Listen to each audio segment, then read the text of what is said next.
हाफिज अब्दुल्ला साहब का बयान है इमरान खान वापस आएंगे।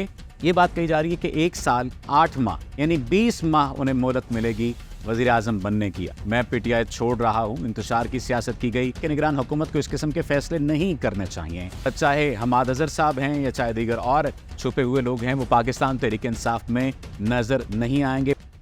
बिस्मिल्लाहिर्रहमानिर्रहीम, अस्सलाम वालेकुम। टेलर न्यूज़ के साथ मैं आपका मेज़बान सफदर अली हूँ। नाज़रीन, ये सवाल ज़ुबान ज़द-ए-आम है कि क्या चेयरमैन पीटीआई के साथ डील होगी या नहीं होगी? क्या चेयरमैन पीटीआई आइंदा आने वाले इलेक्शन में हिस्सा ले सकेंगे या नहीं ले सकेंगे?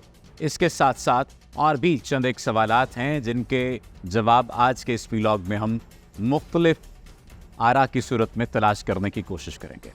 साथ ही साथ नवाज शरीफ की वापसी, पंजाब में होने वाले सियासी दंगल और पंजाब की हुकूमत को लेकर जो बातें हो रही हैं, साथ साथ ये बातें कि इलेक्शन होंगे या नहीं होंगे, इस पर भी बात की जाएगी। इमरान खान वापस आएंगे, मैदान में मौजूद होंगे, खेलेंगे या नहीं खेलेंगे, इस पर भी बात की जाएगी। सबसे पहले 2 खबरों पर बात कर लेते हैं। एक तो खबर ये सामने आ रही है, बल्कि आपने देख ही लिया होगा, फारूक हबीब ने प्रेस कॉन्फ्रेंस करते हुए इस्तेहकाम पाकिस्तान पार्टी के ऑफिस में ये बात कही कि मैं पीटीआई छोड़ रहा हूँ, इंतशार की सियासत की गई। सियासतदान को या लीडर को मामलात को सुलझाव की तरफ लेकर जाने वाला होना चाहिए। इस अंदाज से नहीं किया जाना चाहिए था जो कि पाकिस्तान तहरीक इंसाफ के चेयरमैन ने किया। उलझाव की सियासत नहीं करनी चाहिए, टकराव की सियासत नहीं करनी चाहिए, दीवार में नहीं सर टकराना चाहिए।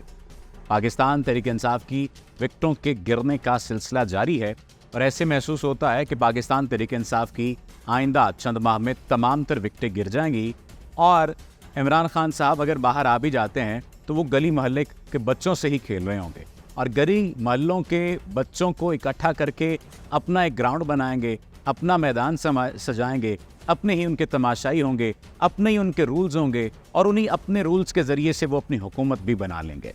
ये अभी इस वक्त तो ये नज़र आ रहा है क्योंकि खान साहब की अमूमी तौर पर मुख्तलिफ तज्ज़ियाकार ये बात कहते हैं कि खाम ख्याली रही है कि वो टकराव की पॉलिसी अपनाते हुए नाम भी कमा सकते हैं और हुकूमत में भी रह सकते हैं, लेकिन टकराव की पॉलिसी न पहले कभी काम आई और ना ही अब काम आ सकती है। मुल्क व मिल्लत के आप कह सकते हैं कि उस्तवार करने के लिए मुल्क व मिल्लत को आपको लेकर चलना होता है, इदारों को भी, सियासी इदारों को भी, समाजी इदारों को भी और इसके साथ साथ कौमी इदारों को भी। लेकिन जब भी टकराव की पॉलिसी आएगी तो फिर हाल आपके सामने है। नवाज शरीफ 3 बार वजीर आजम बने और तीनों मरतबा वो अपनी हुकूमत की मुद्दत पूरी नहीं कर सके। अब चौथी बार आ रहे हैं तो चौथी बार भी उनके ऊपर इसी बात का बार है, बोझ है कि क्या वो वजीर आजम बन पाएंगे, क्या वो वजीर आजम बन पाने के बाद हुकूमत में रह सकेंगे। क्योंकि ये बात कही जा रही है कि वो आ तो जाएंगे, हो सकता है वो इलेक्शन भी लड़ लें, हो सकता है वो वज़ीर आज़म भी बन जाएं, हो सकता है वो इंतज़ाम हुकूमत भी संभाल लें, लेकिन ये बात कही जा रही है कि 1 साल 8 माह यानी 20 माह उन्हें मोहलत मिलेगी वज़ीर आज़म बनने की। अगर ये बात नहीं कही जा रही तो यूँ समझ लीजिए कि एक सियासी मुबस्सिर के तौर पर या एक सियासी तालिब इल्म के तौर पर मैं कम अज़ कम ये समझता हूँ कि ऐसा ही होगा और उसके बाद शहबाज शरीफ आएंगे और वो नज़्म व नस्क संभाल लेंगे। बुनियादी तौर पर नवाज शरीफ इस वजह से आना चाहते हैं हुकूमत में ताकि वो ये साबित कर सकें कि मैं आर्टिकल 62-63 का जो मामला है, ये 64 का जो मामला है, मैं सादिक और अमीन हूँ और मैं दोबारा हुकूमत में आ गया हूँ। लेकिन चूँकि फ़लसफ़ा ज़रूरत है और फ़लसफ़ा ज़रूरत के तहत मामला चलते हैं, पाकिस्तानी सियासत में भी फ़लसफ़ा ज़रूरत ही हावी रहा है। इमरान खान के बाहर आने के चांसेस नहीं हैं। इससे पहले हमने इस खबर पर भी बात की थी, एजाज सैयद साहब की खबर पर भी बात की थी, जिसमें ये बात कही गई थी कि उन्हें दिसंबर तक सज़ा हो जाएगी और 10 से 15 साल सज़ा हो सकती है।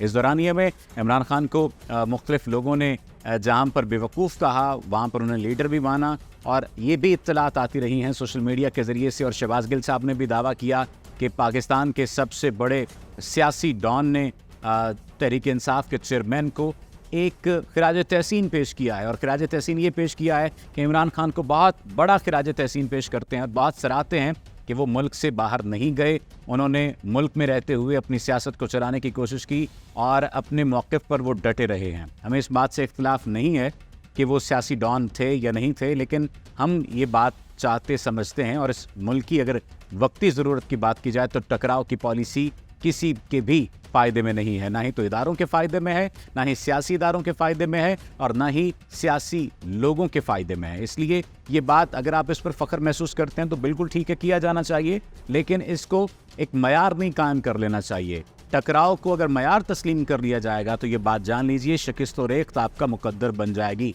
चाहे वो कोई सियासी जमात होगी, चाहे कोई इदारा होगा, चाहे कोई भी होगा, टकराव की पॉलिसी नहीं चलेगी।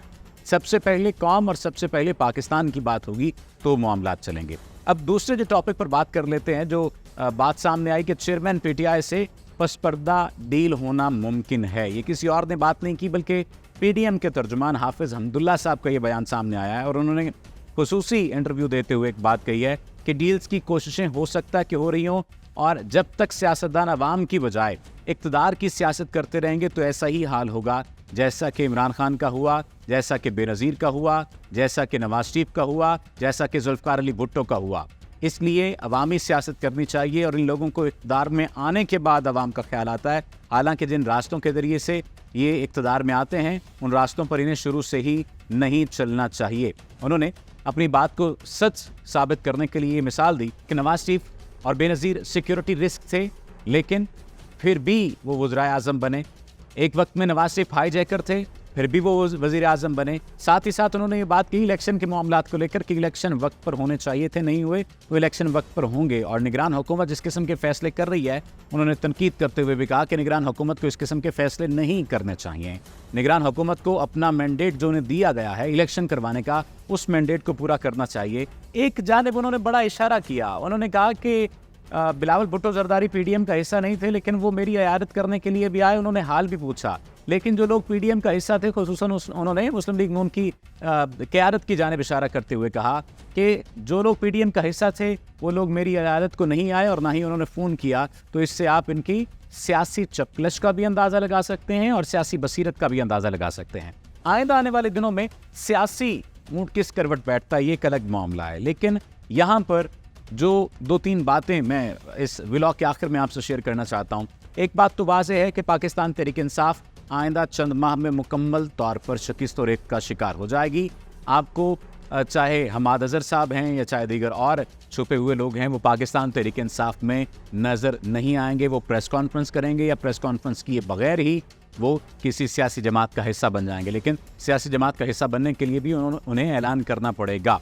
दूसरी जानिब जिस तरह से हाफिज हमदुल्ला साहब का बयान है, अब इमरान खान की से डील हो सकती है, ठीक है डील हो जाए, लेकिन इस मौजूदा वक्त में उनसे डील होती नज़र नहीं आ रही। और नवाज शरीफ की गिरफ्तारी के जहाँ तक इम्कान की बात है, इम्कानात कम हैं, उन्हें गिरफ्तार किया भी जाएगा तो फिर भी ये बात नज़र आ रही है कि पाकिस्तान मुस्लिम लीग कोई कानूनी चाराजोई करेगी और उन्हें बाहर निकलवा लेगी, उन्हें ज़मानत मिल जाएगी। देखना यह है कि आइंदा आने वाले दिनों में क्या सियासी हालात बनते हैं। कमेंट सेक्शन में हमें आपकी राय का इंतजार रहेगा और खुसूसन इस बात पर आपने कमेंट लाजमी करना है कि हाफिज हमदुल्ला साहब का ये बयान कि नून लीग के किसी फ़र्द ने फ़ोन नहीं किया, ना ही इयादत की है, साथ ही पूछते हैं कि नून लीग वालों ने आपकी इयादत क्यों नहीं की।